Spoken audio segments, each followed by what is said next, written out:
পেহেলগাঁওয়ে সন্ত্রাসী হামলার প্রতিবাদে শিলচরে মোমবাতি মিছিল। জম্মু ও কাশ্মীরের পেহেলগাঁওয়ে পর্যটকদের উপর সন্ত্রাসবাদীদের নির্মম হামলার প্রতিবাদে শিলচরে মোমবাতি প্রজ্বলন কর্মসূচি পালন করা হয়। রবিবার মা জননী সমাজসেবা সংগঠনের উদ্যোগে সংগঠনের সদস্যরাও স্থানীয় নাগরিকরা কালো কাপড় পরে হাতে হাতে মোমবাতি জ্বালিয়ে সন্ত্রাসের বিরুদ্ধে প্রতিবাদ জানান। সংগঠনের সভাপতি সঞ্জয় দাস সংবাদ মাধ্যমের কাছে জানান, সন্ত্রাসবাদীদের বিরুদ্ধে কঠোরতম শাস্তি প্রদান করতে হবে এবং দ্রুত তাদের শনাক্ত করে ঘরে ঢুকে হত্যা করার দাবি জানান।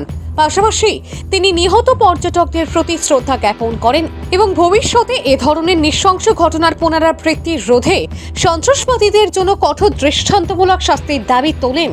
আজকে আমরা মা জননী সমাজসেবা সংগঠন এবং 21 নম্বর ওয়ার্ডের 89 বুথ কমিটির আমরা সদস্যরা সব মিলে আজকে এই যে কাশ্মীর বেলগাম যে নৃশংস হত্যা হয়েছে 27 জনের, তার প্রতিবাদে আজকে আমরা বাইরেছি।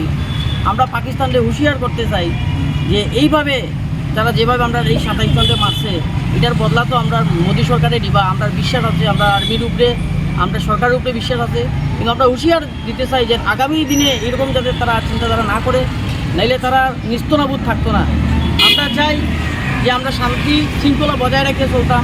আমরা হিন্দুরা আমরা কোনো সময় কেউ লোকে আগুইয়া লাগার চাই না, আমরা লাগার চেষ্টা করি না, আমরা সবসময় শান্তভাবেই থাকতে চাই। কিন্তু এইভাবে কয়েকদিন পরে পরে যদি আমরা হিন্দুরা লোকে এরকম অত্যাচার হয়, তাহলে আমরা চুপ থাকাটা আর বেশি দিন থাকা যেত না। হিন্দু একবার যদি জাগিয়ে উঠে, তাহলে হিন্দুরে আটকানি মুশকিল আছে। আমরা সরকার, আমরা প্রশাসনের প্রতি আমরা অনুরোধ যে এইসব যে কার্যকলাপর যত তাড়াতাড়ি সম্ভব এইসব বন্ধ হইতো আর তার অ্যাকশন নেওয়া হইতো। আমরা 27 জনের মারছে, তারা 27,000 মারতো। আমরা এই দাবি, পাকিস্তান পাকিস্তান পাকিস্তান। দাবিটা তো স্পষ্ট।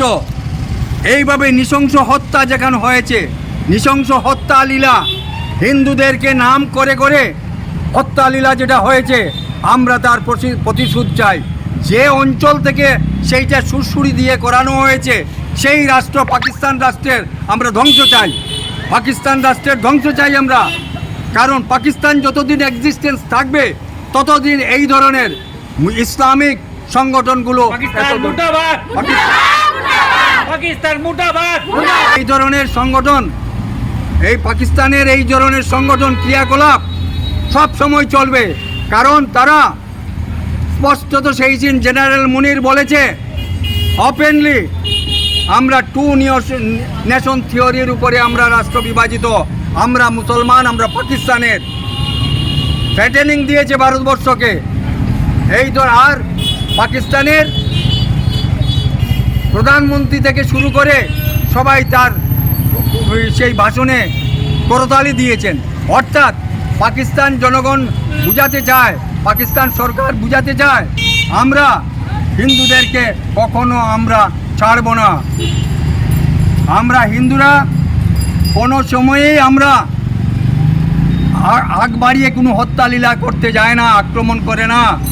কিন্তু এখন আমরা বুঝতে পেরেছি, আমরা আমাদের মঠ মিশন সর্বত্র আবেদন রাখছি, আপনাদের শিষ্যদেরকে শুধু ব্রহ্মজ্ঞান দেবেন না, বাস্তব জ্ঞানে কিভাবে লড়াই করে বাঁচতে হয় তারও শিক্ষা দিন।